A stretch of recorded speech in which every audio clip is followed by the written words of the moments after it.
عثمان غازی جلد اس لشکر کے مقابلے کے لیے اپنے پائے تخت یعنی شہر سے نکلے۔ 27 جولائی 1302 عیسوی کی رات کو عثمان غازی کی فوجیں بازنطینی سلطنت کی فوج کے سامنے خیمہ زن ہوئیں۔ رات کو عثمان غازی نے اللہ کے حضور گڑ گڑا کر مدد کی دعا کی، اور صبح فجر کی نماز سے کچھ دیر پہلے عثمان غازی نے اپنے ہرول دستے کو حملے کا حکم دیا۔ ادھر دوسری جانب رومی فوج کا کمانڈر مظالون لشکر کے عقب میں کھڑا تھا۔ اس کے سامنے اس کے بہترین گھڑسوار دستے تھے، جبکہ ان گھڑسوار دستوں کے آگے پیدل نیزہ بردار سپاہی تھے۔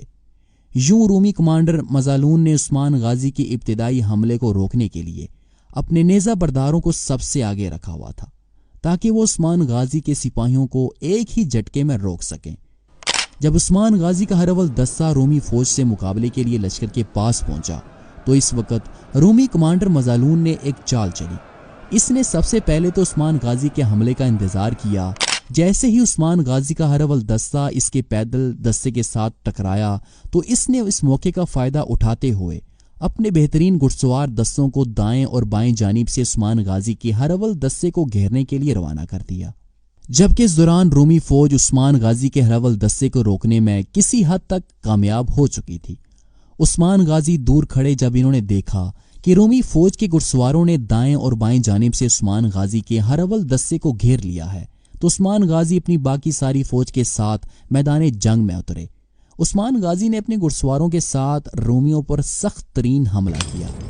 عثمان غازی کے میدان جنگ میں اترنے کے بعد ہرول دستہ، جو کہ رومیوں کے نیزہ بردار دستوں کے ساتھ نبرد آزما تھا، اس نے یکدم پیچھے ہٹ کر باقی رومی فوج سے جنگ لڑنا شروع کر دی، اور رومی فوج چاروں اطراف سے عثمان غازی کی فوجوں کے ساتھ گھری ہوئی تھی۔ اس صورتحال کو دیکھتے ہوئے رومی جنرل نے اپنے نیزہ بردار دستوں کو حملے کا حکم دیا، تاہم نیزہ بردار سپاہیوں نے حملے سے انکار کر دیا، کیونکہ وہ عثمان غازی کے اس حملے سے بے حد گھبرا گئے تھے۔ عثمان غازی رومی گھڑسوار دستوں پر تابڑ توڑ حملے کیے جا رہے تھے۔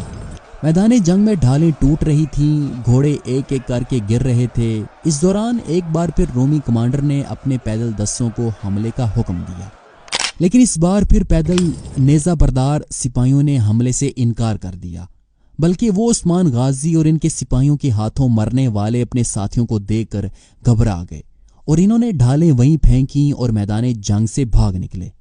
اس دوران رومی فوج کا بیشتر حصہ یا تو عثمان غازی اور ان کی سپاہیوں کے تلوار کا نشانہ بن چکا تھا، جبکہ باقی کے رومی سپاہیوں نے عثمان غازی کے سامنے ہتھیار ڈالنا شروع کر دیے، اور یوں رومی فوج یہ جنگ ہار گئی، اور یوں رومی فوج کا سپہ سالار میدان جنگ چھوڑ کر بھاگ کھڑا ہوا۔ عثمان غازی کو اس جنگ میں ایک شاندار فتح حاصل ہوئی۔ اس جنگ میں فتح کے بعد بہت سا مال غنیمت اور قیدی عثمان غازی کے ہاتھ لگے۔ عثمان غازی کی اس عظیم فتح اور ان کی شہرت تمام دنیائے اسلام میں پھیل گئی۔ عثمان غازی کی اس عظیم فتح اور سلطنت عثمانیہ کے قیام کی خبر سننے کے بعد دنیائے اسلام کے تمام گوشوں سے مجاہدین جوگ در جوگ عثمان غازی کی سلطنت میں ہجرت کرنے لگے۔ یوں تھوڑے ہی عرصے کے بعد عثمان غازی کی فوجوں کی تعداد رومی فوج سے کہیں زیادہ بڑھ گئی تھی، اور کچھ ہی عرصے کے اندر سلطنت عثمانیہ نے عسکری، اقتصادی اور ثقافتی لحاظ سے کافی شہرت اور دولت حاصل کر لی تھی۔